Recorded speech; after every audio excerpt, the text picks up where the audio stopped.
time after these messages from your NBC station.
Welcome to the Toyota halftime.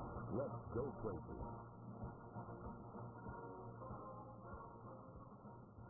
Back in Houston, what was a very excited Reliant Stadium now falls quiet. Texans head coach Gary Kubiak, leading the field at halftime, has collapsed. We have no more information than that. Michelle Tafoya is down on the field trying to get an update for us. As soon as we have some reliable information that we can pass along, and now as we look at it, we can see him sitting up. He was flat on his back, and just in the last few seconds, he is sitting up, which would appear to be a good sign, but we're not going to speculate beyond that. As soon as we have some reliable information, we'll pass it along. In the meantime, to New York and Dan Patrick. All right, Bob, thank you. We'll keep an eye on that. And as you can see, Michelle Tafoya there in the picture trying to get you an update on the health of Gary Kubiak. So I had that for you coming up with Rodney and Tony.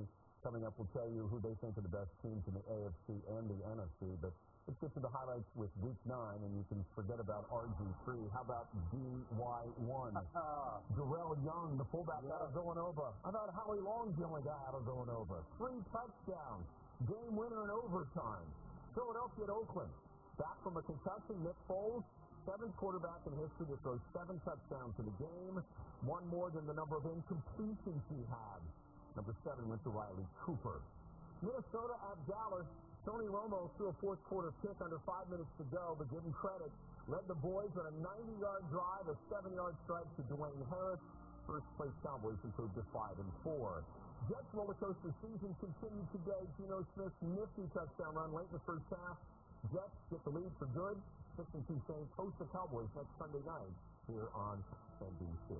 Atlanta, Carolina. Rodney said, say goodnight to the Falcons. Cam Newton threw for a score, ran for another. Now just a game back of New Orleans in the NFC South. Pittsburgh at New England. Patriots look like, well, the Patriots. Thanks in large part to Rob Gronkowski on the receiving end of one of Tom Brady's 4 touchdown passes. Patriots scored more points and gained more yards than any Steeler opponent ever. Tampa, Seattle, bucked up by 21. Russell Wilson to Doug Baldwin.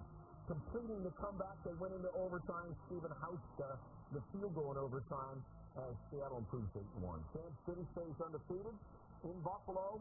They got the best defense. They still haven't allowed more than 17 points in a game. They scored twice today on defense. Sean Smith, 100-yard interception return. And then Marcus Cooper stripped T.J. Graham of the ball. Tamba Hali, who turned 30 today, takes it back with a touchdown. Chiefs improved to 9-0. Let me start there, guys. Best team in the AFC, the Chiefs?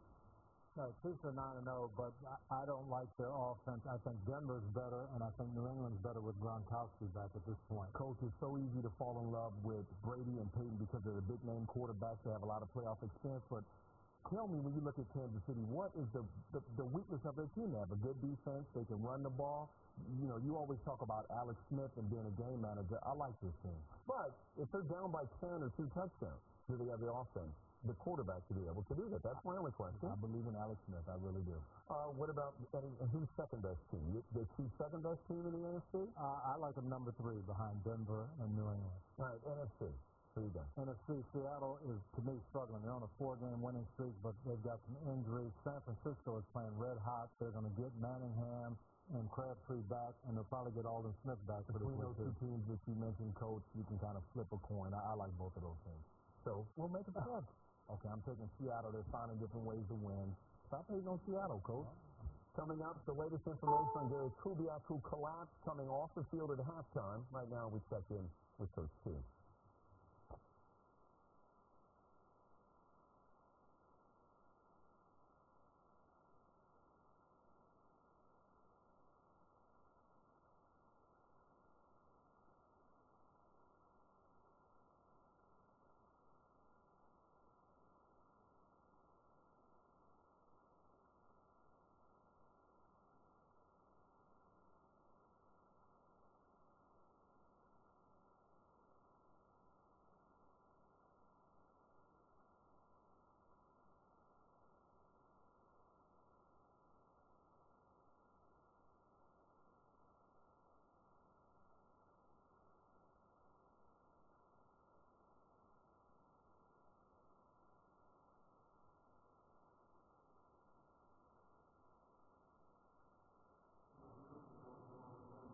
Back now at Reliance Stadium, this was the scene just about a minute ago as Gary Kubiak, the 52-year-old head coach of the Houston Texans, is taken off on a stretcher.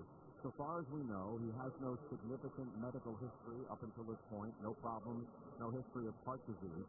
Michelle Tafoya is down on the field, and she will give us an update with whatever information she's been able to gather. Michelle?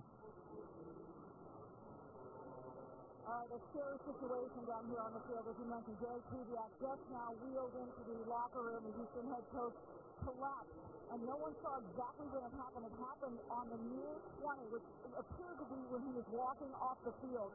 He was attended, surrounded by medical staff.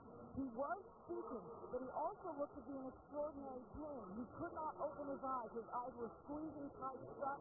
It appeared again that he tried to sit up momentarily, could not stay up. They laid him back down. I never once saw him open his eyes, but we did confirm that he was talking as he was wheeled off of the field. So a situation that we're going to continue to follow, Bob. Very frightening down here. Michelle, thanks very much. We'll await further information. The game obviously of secondary importance.